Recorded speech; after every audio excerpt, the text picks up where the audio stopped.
আসসালামু আলাইকুম। আপনি যদি ফাইবার ব্যবহার করেন তাহলে আজ হঠাৎ এই মেসেজটা দেখে নিশ্চয়ই টেনশনে পড়েছেন। পেমেন্টস আর টেম্পোরারিলি আনঅ্যাভেলেবেল। আজকে এই ভিডিওতে আমি ক্লিয়ার করে বলবো এই সমস্যার মানে কি, কেন এটা দেখাচ্ছে, আপনার টাকা কি সেফ আছে, আর এখন আপনার কি করা উচিত। ভিডিওটা শেষ পর্যন্ত দেখবেন, খুবই ইম্পর্টেন্ট। মূলত এই মেসেজটার মানে প্রথমে একটা জিনিস ক্লিয়ার করি। পেমেন্টস আর টেম্পোরারিলি আনঅ্যাভেলেবল মানে কিন্তু এটা না যে আপনার অ্যাকাউন্ট ব্যান বা টাকা হারিয়ে গেছে। এর মানে হলো ফাইবারের পেমেন্ট সিস্টেমের সাময়িক টেকনিক্যাল সমস্যা চলছে। তারা নিজেরাই এই ইস্যুটা ফিক্স করার চেষ্টা করছে। কেন এই সমস্যা হয়? সাধারণত এই ধরনের সমস্যা হয় কয়েকটা কারণে। ফাইবারের সার্ভার বা পেমেন্ট গেটওয়েতে আপডেট, ব্যাংক বা পেওনিয়ার পেপাল সংক্রান্ত টেকনিক্যাল ইস্যু, বড় কোনো সিস্টেম মেনটেনেন্স।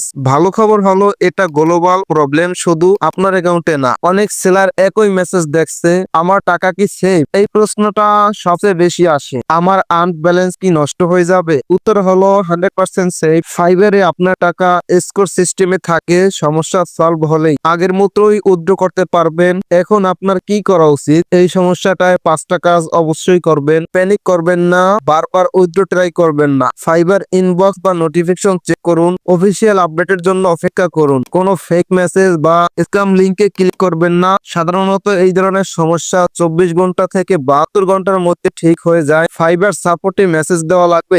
যদি এটা গ্লোবাল ইস্যু হয় তাহলে সাপোর্টে মেসেজ দেওয়ার দরকার নেই, কিন্তু 3 থেকে 4 দিনেও ঠিক না হলে তখন সাপোর্ট টিকিট ওপেন করতে পারেন। আশা করি এখন আপনার টেনশন অনেকটা কমেছে। যদি ভিডিওটা হেল্পফুল হয় লাইক দিন, কমেন্টে জানান আপনি একই সমস্যা দেখছেন কিনা। আর Fiverr freelancing and online income নিয়ে আপডেট পেতে সাবস্ক্রাইব করুন। দেখা হবে পরের ভিডিওতে। আল্লাহ হাফেজ।